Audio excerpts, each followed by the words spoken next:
DMs all the friggin' time. Like, people have all of these doors wide ass open to be approached, whether you want to be approached or you don't want to be approached. That it's really very indiscriminate. And yeah, don't even get me started on that bandwagon. But sorry, I think I'm just word vomiting. Well, generally speaking, you're right. It's just like, man, I can't. I'm 50. I'm too old to fucking fight anymore. We fight, but it's like, don't ever go to bed mad. Just don't ever go to bed. I mean, point is, no, really, just like, I just don't have fucking time. About once a year, I do. Maybe twice a year. I have time to really get to a 4-day, I don't want to talk to you argument, but I'm just too tired, I'm too old. I mean, I've got a 2-year-old, 14-year-old, and a 19-year-old. There's always chaos. And I'm not the easiest person to be married to. But like I tell her, I'm not the dumbass that married me. You know, this is really funny, and this may not help anybody. It may help somebody. I read 2 books a few years ago, and I swear, whenever I want to, like, improve something in my life, I refer back to these books. And it's so crazy how I can break a bad habit that I want, whether it has to do with me or a family member or whatever else. But I just follow the instructions. They're 2 books. They're very similar, but they have different layouts, and they cover different things in the same way, if that makes any sense. It's called Atomic Habits, and the other one is Tiny Habits. And I think if you're a guy, right, you just have to be smarter than your woman stupid. That's something that I like to say to everybody. Just be smarter. Just be smarter than they're stupid. Because listen, we get emotional and we get overwhelmed. And I'm not saying it's an excuse. I'm just saying this as an objective, like an observing woman. We don't understand ourselves a lot of the time, because even before, there might not be any change. And then we realize, oh my gosh, it's time. It's that time of month. It's a period. But even when you're aware and you know that you're in that realm or in that thing, like, you don't know how to fix it, right? You can try to balance, you could do supplements, you could do methylation, and that's all fun, and that might help, right? And exercise and all that stuff. And I would encourage all of that, right? But a lot of the times, you don't, it's just what it is. And then you're going to have to go through menopause, you're going to have to go through a lot of stuff. So, back to the point. Atomic Habits and Tiny Habits. Be smarter than her stupid. If, like, you guys have kids, go through these habits and find, they're very specific. It says, make the bad habits harder to get to. Make the things that you want to change easier. Just make them very salient, very easy to access. And so you got to think and you got to work around stuff. So if it's like dinner time, make it a point to, okay, clean up dinner, help get the kids on the night that you're wanting, right? Get the kids ready for bed. Don't ask, don't wait, just do it. Get everything all cleaned up. The bed, make sure, I know this is funny, but I know that this is for a lot of women. It's stressful when the bed isn't made nice. It's just like, you just make sure the bed's like, just reset a little bit, get the pillows ready. Okay. We're going to mess it up at the end of the night. No, you're not. I'm telling you, you're not. It's just going to be, you just have to follow, you have to do your checklist, but it's going to be specific to you. Go through the Atomic Habits and Tiny Habits, and because it might be something different. It might be a different time. It might be like a morning thing where you're going to have to, like, connect with her in the morning really early. Wake up, make sure that you like, make her a cup of coffee or make her smoothie or do something that's going to, women, because also their hormones, because they work against us, they also work for us. You could turn, I am telling you could turn a monster into a little baby that's jumping the D in a second. Like, if you just do the right thing, like, you gotta press those right buttons. So you just make us, and we're nurturers and we're lovers. So you show us that cute little thing that, oh my gosh, that's so romantic. He made me a cup of coffee. He made me my lunch. Oh my gosh. He brought me a little flower. He made me a little note. He did a little emotional check-in. Whatever they might be, but you gotta know your woman and read these books. If they're like little micro, like flirty micro moments, or a scheduled touch point, like every week you like set aside a certain amount of time just for like the two of you, do whatever it might be. No phones, make it really simple, but you gotta know her, you know what I'm saying? That's it. I asked my wife here in the morning,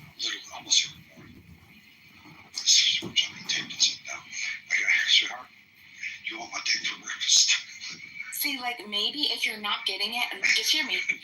Just hear me out. I say that. If you're not getting it, that might not go be the thing. That might not be her thing. That might be your thing, but that's not turning a thing. I know. I do it. She knows that's just my personality.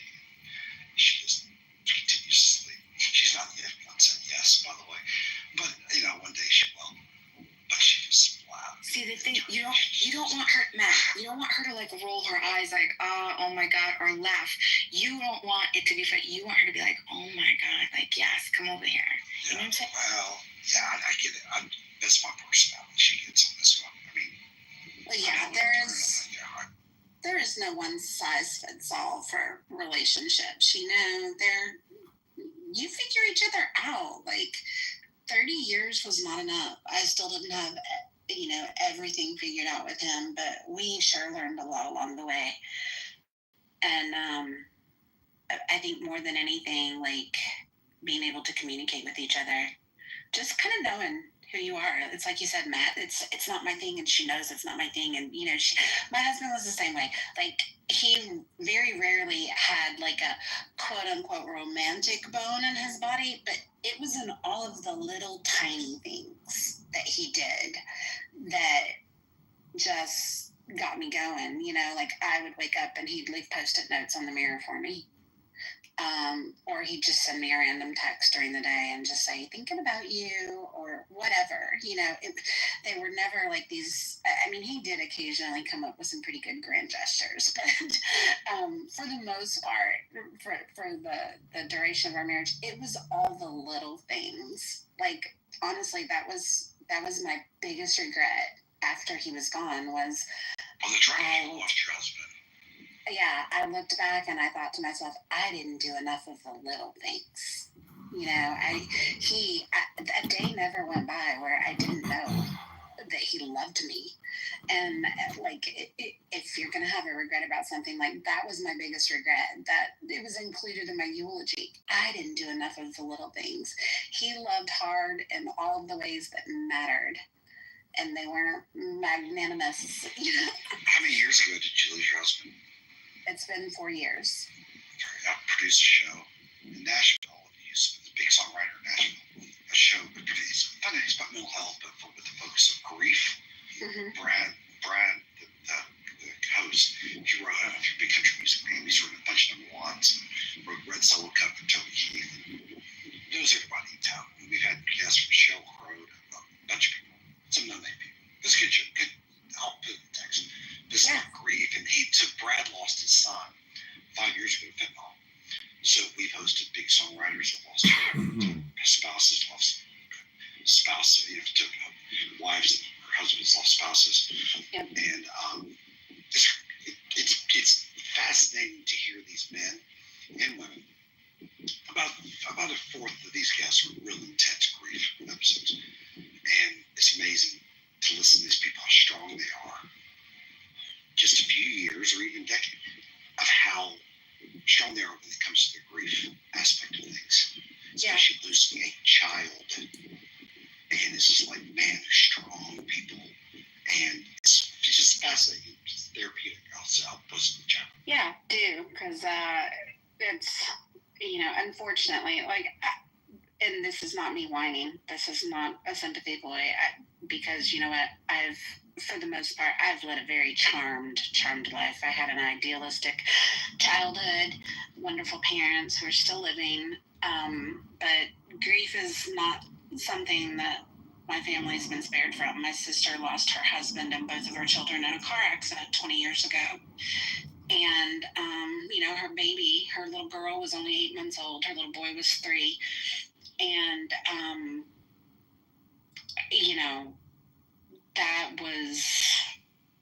that was like a really, really pivotal moment in our family. And a lot of what we went through with her, I think prepared me for what we were going to go through with my husband.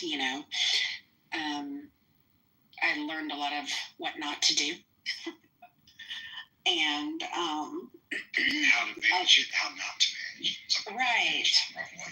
Right. And I don't know. I don't really believe in that comparing grief stories game. because You everybody's. can't. There's no. But yeah, there's everybody's story is. Yeah, it's different. Everybody's story is different, and tragedy is tragedy. It doesn't matter the magnitude of the loss. Like it impacts people very, very differently. So I think it's a very dangerous game to play. Well, I suffered this, and well, I suffered that. But my sister, she went on to have an amazing testimony. She went on to help families that lost children. Do me a favor, Yeah. please. And I really did. I posted that in the chat.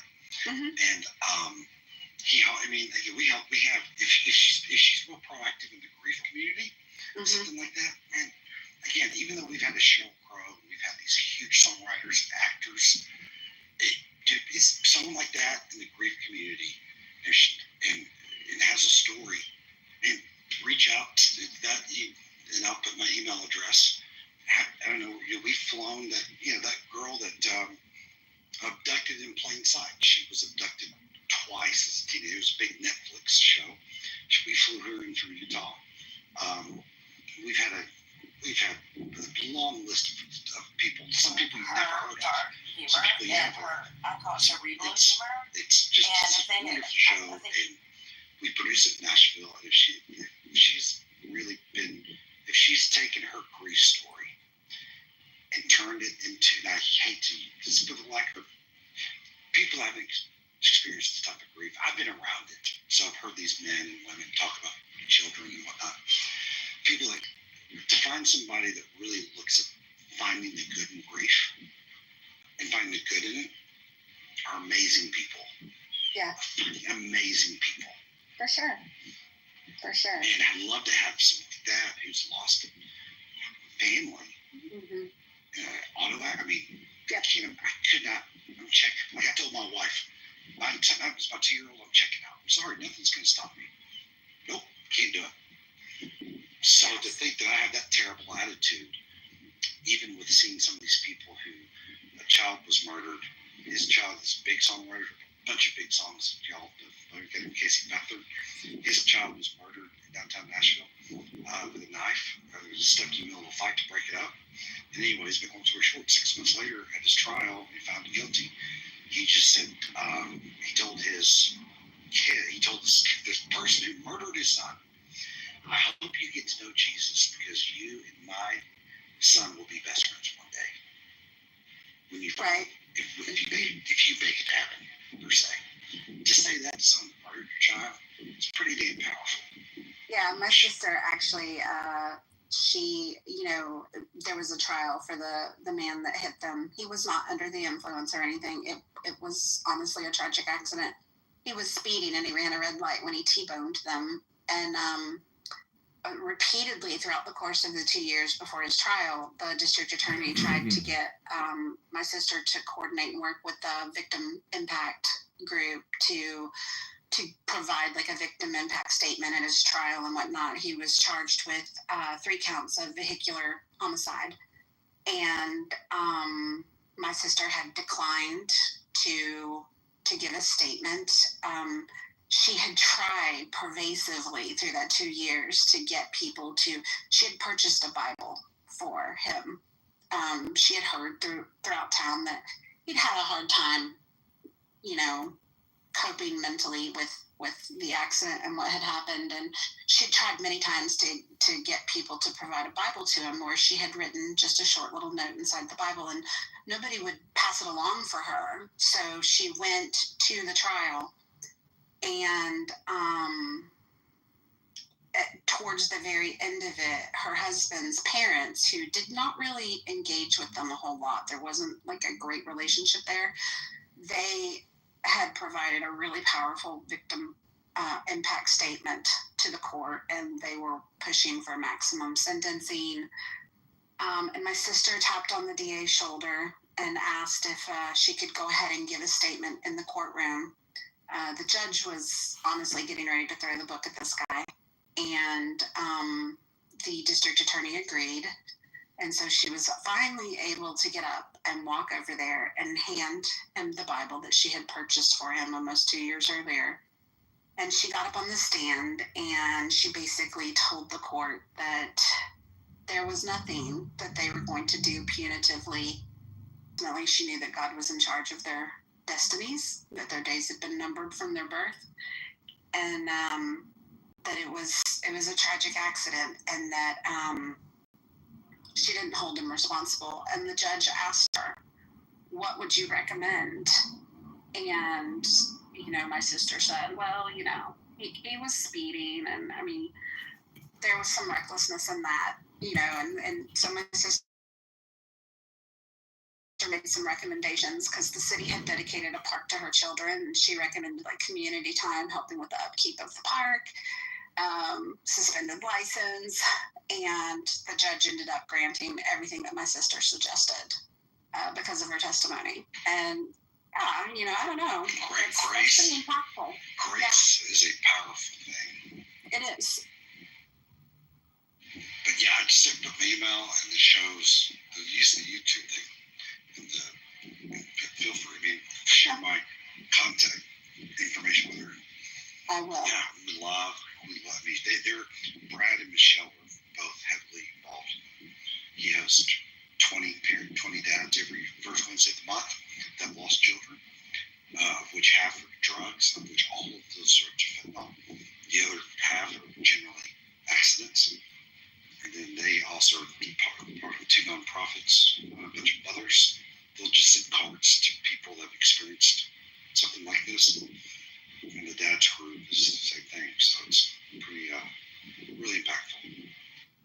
Yeah, well, I will definitely pass along the information. And I just subscribed to the podcast. Oh, there you go. We're about to release season. You have Amy Grant. You know who Amy Grant is?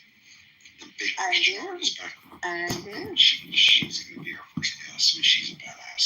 I mean, she's such a badass. Cheryl Crow was bad. I mean, Cheryl Crow and Amy Grant both talked about their faith. But most, they're mental health. Yeah. I mean, politics aside, Cheryl Crow was a badass.